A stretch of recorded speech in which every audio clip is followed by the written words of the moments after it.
So some of you might know this about me already, but I think one of the biggest blockers to small businesses understanding and using marketing effectively is this idea of the marketing mix.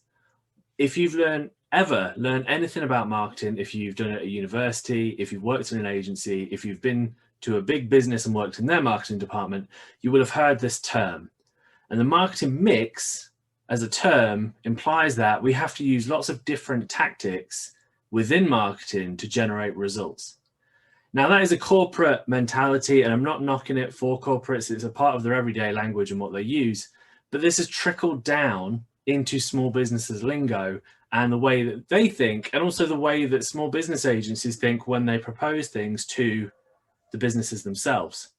Now, for me, it's an incredibly wasteful attitude because implying that we have to have a whole mix of things as small business owners means that we're trying our hand at lots of different things at once. And as you know, you then get overwhelmed. And so rather than doing one thing or one marketing tactic really, really well and getting results from that, we do lots of little bits across the board in ads, in social, in content, at events, and we don't have time to do any of it properly. So none of it works for us. And it's something that really winds me up because it's not small business owners' fault that they don't understand marketing or that they're dissuaded from using it properly. It is just that we're going about it with the wrong mentality. Now, I use one of the components of the marketing mix is the marketing funnel. And most of us will have seen that before. So I wanted to introduce just a slightly adapted version that I use with clients because I think it allows for much more straightforward linear thinking when it comes to marketing. So it clears up that process a little bit and it allows you to make a couple of really simple filter decisions to decide how you're going to go about getting some marketing results. So have a look and let me know what you think. I want feedback on the model anyway, if any marketers are watching this. So I wouldn't say enjoy because it's about marketing, but watch it and see what you think. Most of you have probably seen something like this before. So this is a traditional marketing funnel. It is the idea that there are several stages you need to take people through from absolute stranger to lead to someone who is seriously considering buying from you to sale, to repeat sale, to finally spreading the word about you. I personally think that this model is about as useful as a chocolate teapot for small businesses because it is a component of the marketing mix nonsense that we all get taught to use. It perpetuates the idea that you do as many different marketing tactics as you can to chuck people into the top of that funnel so that eventually some of them will fall out the bottom as sales. And I think it spreads a very wasteful, very expensive mentality when it comes to marketing. So I use something slightly different with my clients. This is my adapted model of a marketing funnel. And I think it's a lot better suited to effective small business marketing. So we'll use this to structure our customer touch points with the brand.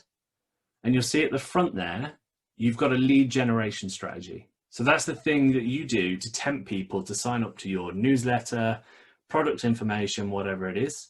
Now, you might be running a free webinar. You might offer a free trial. It could be a valuable report or a competition giveaway.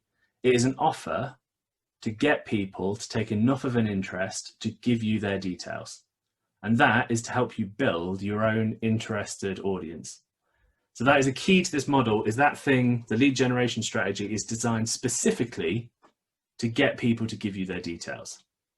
And that means the sole job of marketing tactics, so social, ads, events, working with influencers, content marketing, whatever it is, their sole job is to drive people to your lead gen strategy, which makes the decision on whether or not you should use a marketing tactic really easy,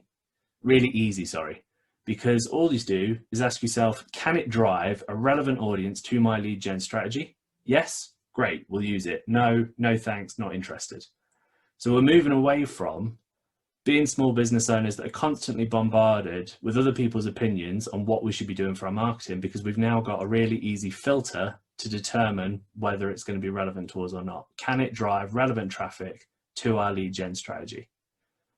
Now, once you've got their details, it's about planning an experience that will get them from initial sign up through to sale. And that is your nurture funnel. So it's just about answering their questions, showing them that you fulfill their needs, and making them a really tempting offer so that they act now rather than later in the future. Once you've hit that sale, your job becomes to get additional sales and then to run them through a specifically built engine that churns out referrals, case studies, and testimonials. So it's essentially the same as the other funnel, but thinking about it in a much leaner, more effective way where everything you do is very deliberate.